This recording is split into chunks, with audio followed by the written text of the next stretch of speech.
رہا تھا، آج ہمارا موضوع ہے کہ جن عورتوں کو رمضان کے مہینے میں حیض آ جاتا ہے یا نفاس آ جاتا ہے، ان کا جو روزے پر کیا اثر پڑتا ہے۔ میرے عزیز بھائی، ایک ہوتا ہے حیض، ایک ہوتا ہے نفاس۔ حیض وہ ہوتا ہے جو عورتوں کو ماہواری کا خون آتا ہے، اس کو حیض کا خون کہتے ہیں، اور نفاس کا خون وہ ہوتا ہے جب بچہ پیدا ہوتا ہے، ولادت کے بعد تقریباً 40 دن تک خون آتا رہتا ہے، اس کو نفاس کا خون کہتے ہیں۔ تو مسئلہ یہ ہے کہ اگر عورت نے روزہ رکھا ہوا ہے تو اس کو حیض کا خون آ گیا، جب حیض کا خون آ گیا تو اس کا روزہ خود بخود ٹوٹ جاتا ہے۔ آگے مسئلہ یہ ہے جب روزے کی حالت میں عورت کو حیض آ گیا یا نفاس آ گیا تو روزوں کے بعد میں قضا ہے یا کفارہ ہے۔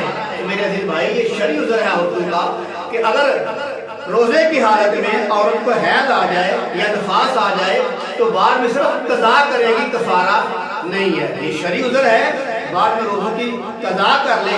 4 چھوٹے ہیں، بعد میں 4 روزے رمضان کے بعد رکھ لے، 6 چھوٹے ہیں 6 رکھ لے، ان پر روزے کی قضا ہے، کفارہ نہیں ہے۔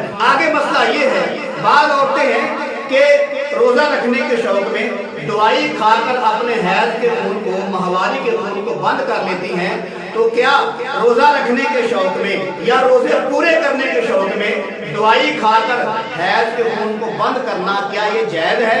میرے عزیز بھائی، ایسا کرنا جائز ہے۔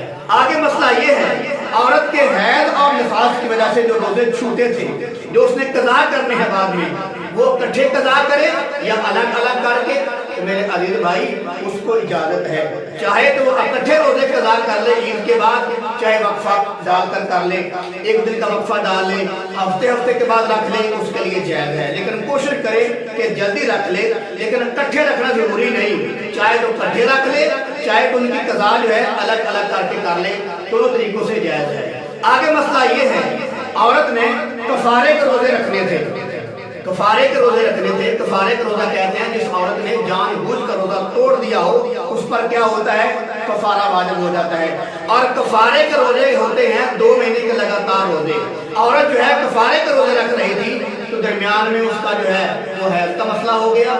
حالانکہ کفارے کے روزوں کا اصول یہ ہے کہ اس میں درمیان میں روزہ توڑنا نہیں، اگر روزہ توڑ دیا تو دوبارہ پھر شروع کرنے پڑیں گے۔ لیکن عورت جو ہے اس کو شرعی عذر ہے، وہ شرعی مجبور ہے، لہذا مثال کے طور پر عورت کفاروں کے روزے رکھ رہی ہے، یعنی کہ 2 مہینے کے لگاتار اس پر روزے رکھنے کفارہ تھا، وہ رکھ رہی ہے۔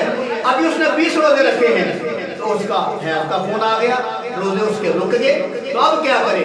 اب جب اس کا حیض کا خون بند ہوگا، پاک ہونے کے بعد دوبارہ شروع نہیں کرے، بلکہ جب چھوڑے تھے اس کا 20واں روزہ تھا، اور جب وہ باقی کے دنوں میں آ جائے، حیض کا خون گزر جائے، باقی کے دن آ جائے، آگے وہ 21واں روزہ شمار کرے، وہ دوبارہ نئے سرے سے شروع نہ کرے بلکہ آگے سے شروع کرے، اس کے لیے جائز ہے۔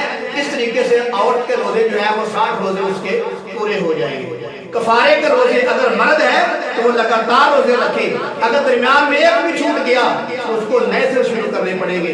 لیکن اگر عورت ہے تو وہ شرعی مجبور ہوتی ہے، لہذا اگر درمیان میں حیض آ گیا تو وہ نئے سے شروع نہیں کرے، بلکہ فرض کرے اگر 20 روزے ہو گئے تھے تو حیض کے بعد جب روزے شروع کرے اس کو 21واں روزہ شمار کرے، اس کے روزے کس طریقے سے ادا ہو جائیں گے۔